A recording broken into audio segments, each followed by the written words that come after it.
আসসালামু আলাইকুম। লা লিগার ম্যাচ অফিসিয়ালরা প্রতিনিয়ত যে বিতর্কিত কল দিয়ে আসছেন, যদি এইরকম চলতে থাকে তাহলে কিন্তু খুব বেশি একটা দেরি নেই এই লিগ জোকার লিগে পরিণত হওয়ার।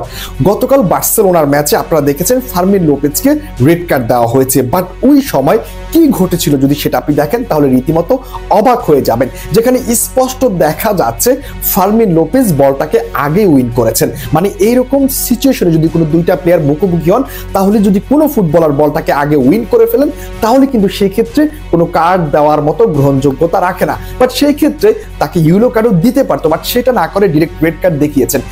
এবার যদি আমি আপনাকে আরো একটা ছবি দেখে তাহলে আপনি অবাক হবেন। এটা রিয়াল মাদ্রিদ ম্যাচের সেভায়েস যখন অ্যাটলেটিকো মাদ্রিদের প্লেয়ার বারিওসকে ঠিক এইভাবে ফাউল করেছিল, তখন কিন্তু তাকে একটা ইয়েলো কার্ড দেওয়া হয়েছিল।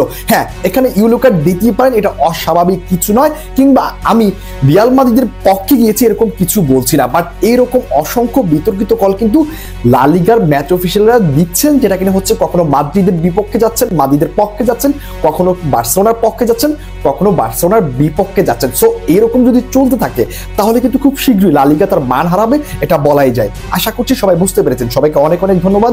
আল্লাহ হাফেজ, আসসালামু আলাইকুম।